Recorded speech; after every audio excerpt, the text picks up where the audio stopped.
मुकुल वासनिक ने कहा कि देश बचाने के लिए आम आदमी पार्टी कांग्रेस का INDIA अलायंस के बैनर तले गठबंधन हुआ।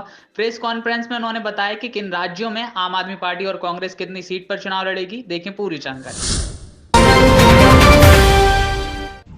दिल्ली लोकसभा में 7 सीटें हैं। आम आदमी पार्टी 4 पे लड़ेगी।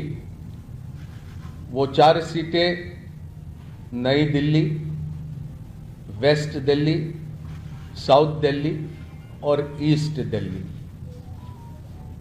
कांग्रेस पार्टी 3 सीटों पर दिल्ली में चुनाव लड़ेगी, चांदनी चौक, नॉर्थ ईस्ट और नॉर्थ वेस्ट। गुजरात में 26 लोकसभा सीटें हैं। 24 पर कांग्रेस लड़ेगी। 2 सीटों पर आम आदमी पार्टी के प्रत्याशी रहेंगे।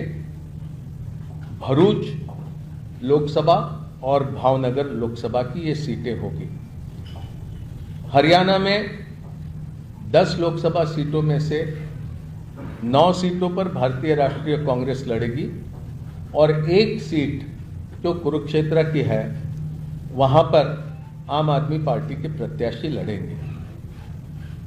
चंडीगढ़ को लेकर लंबी चर्चा हुई, लेकिन आखिरी में यह तय किया गया कि चंडीगढ़ में भारतीय राष्ट्रीय कांग्रेस के प्रत्याशी चुनाव लड़ेंगे।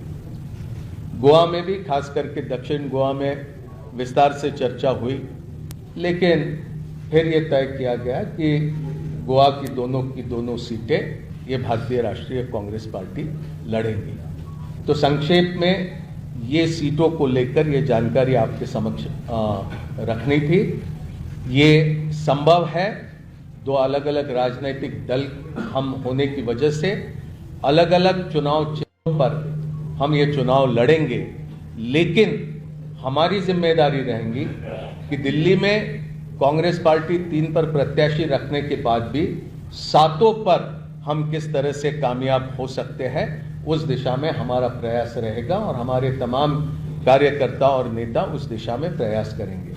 और इसी तरह की स्थिति सभी राज्यों में हम दोनों दलों के बीच में ही नहीं, तो इंडिया गठबंधन में जितने भी राजनीतिक दल हैं वो सभी तालमेल के साथ काम करते हुए अधिक से अधिक प्रत्याशियों को कामयाब करने की दिशा में प्रयास करेंगे।